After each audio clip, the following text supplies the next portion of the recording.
Nutella has been a constant in my life for as long as I can remember.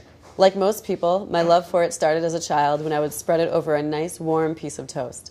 This continued into adulthood when my need for Nutella almost got me kicked out of a music festival when security caught me trying to smuggle a jar of it into the venue. But over the years, I've come to realize that Nutella tastes more like chocolate than it does hazelnuts. It got me wondering, could one of my favorite foods be made even better? The answer is yes, and except for the hazelnuts, you've probably got everything you need already in your pantry.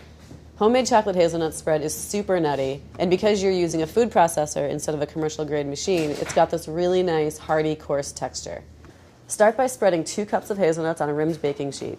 Toast them on the middle rack of a 375-degree oven for 12 to 15 minutes, rotating the sheet halfway through. You'll know they're done when their peels go from pale to dark brown. And toasting deepens their flavor, but keep an eye on them. The skins can go from a pleasant caramel color to burned black in just a few minutes. Transfer the nuts to a medium bowl and leave them there until they're cool enough to handle. To remove their skins, I use what I've dubbed the maraca method. Invert a second medium bowl on top of the first one and shake the nuts vigorously. After a few seconds of shaking, transfer the nuts that have lost their skins to the food processor, and then recover the bowl and shake some more until all the nuts have shed their skins. This can seem a bit tedious, but it's the only heavy lifting this recipe requires, and it's really worth it. If left on the hazelnuts, the skins will give your spread a bitter edge. Next, process the skinned hazelnuts. Scrape down the bowl every 30 seconds or so until their oil is released and they form a smooth, loose paste. This takes a little time, about 5 minutes, so just sit back and let your food processor work its magic.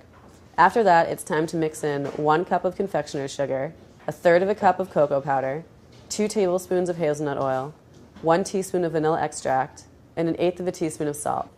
Hazelnut oil can be found at any high-end grocery store or gourmet shop, and using it will really boost the nuttiness of the spread.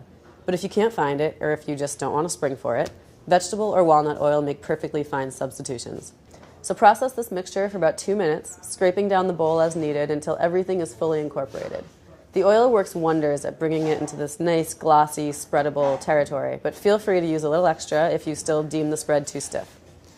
Once it's achieved your desired consistency, the chocolate hazelnut spread is ready to eat. So slather it on a piece of bread, dip pretzels in it, or just grab a big old spoonful. Or if you can restrain yourself, transfer the spread to a jar with a tight-fitting lid. It can be stored at room temperature or in the refrigerator for up to 1 month, but if you're like me, it won't last nearly that long. And that's it, homemade chocolate hazelnut spread. You can find this recipe and over 100 other recipes in the America's Test Kitchen DIY cookbook.